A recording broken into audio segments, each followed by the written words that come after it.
I'm James. If you, like me and Mary, own a home and want to make life easier for your children, please listen very closely, because our attempt to help our children ended up costing them $100,000. Yes, you heard that right. Juman. We thought we were doing everything right. We thought we were being smart. We decided we would simply add our daughter Sarah's name directly to the house deed. It seemed so simple. No messy wills, no lengthy court battles, just simple joint ownership. It was the most expensive mistake of our lives, and I need you to understand exactly why. Let's go back to 1985. We bought our little starter home for a modest $50,000. 40 years later, it's worth $550,000. Great news, right? We made $500,000. We wanted to make sure Sarah got it without any hassle when we were gone. Our neighbor said, just put her name on the deed. It's called joint tenancy. Mary and I thought, perfect. We'll avoid that expensive, agonizing process called probate. We went to the notary and signed the papers. We felt a huge sense of relief. We were certain our daughter would easily inherit the home that became our life. What we didn't know was that, at that exact moment, we signed Sarah up for a $100,000 tax bill she would have to pay later. Years passed, and then Sarah decided to sell the house. She called us, completely devastated. Mom, Dad, I got a letter from the accountant. The house sold for $550,000. Sarah happily calculated her clean profit, $550,000.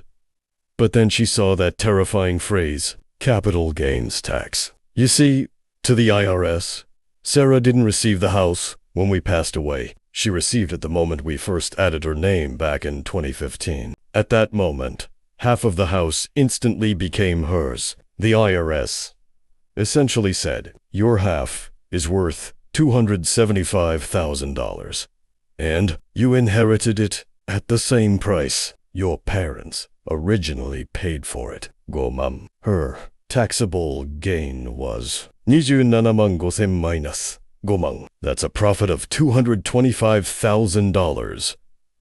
At a tax rate of 20%, that's $45,000 just for her half. The total bill, with other fees, quickly ballooned toward that $100,000 figure. All this pain happened because we ignored the single greatest tax break for inheritors in America. Remember this term, step up in basis. If we had not added Sarah to the deed, but simply left the house to her via a will or a trust, here is what would have happened. When you inherit a property, its tax basis, the price the IRS thinks you bought it for, magically steps up to the fair market value on the date of death. A house purchased for $50,000 on date of death, valued at $550,000. Sarah's new tax basis, $550,000. If she sold it for $550,000, her taxable gain would be zero.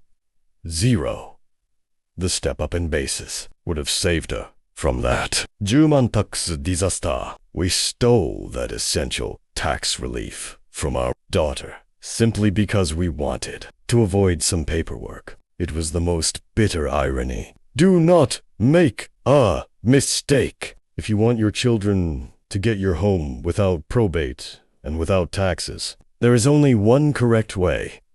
The Revocable Living Trust. It bypasses probate entirely. It guarantees your children receive the full step-up in basis. Yes, it costs a few $1,000s for a lawyer, but it will save your family $100,000 or more in the long run. Please, talk to an estate planning attorney today. If this story helped you, please subscribe. We release a new video every week to protect your retirement. Mary and I still regret leaving our daughter that expensive gift.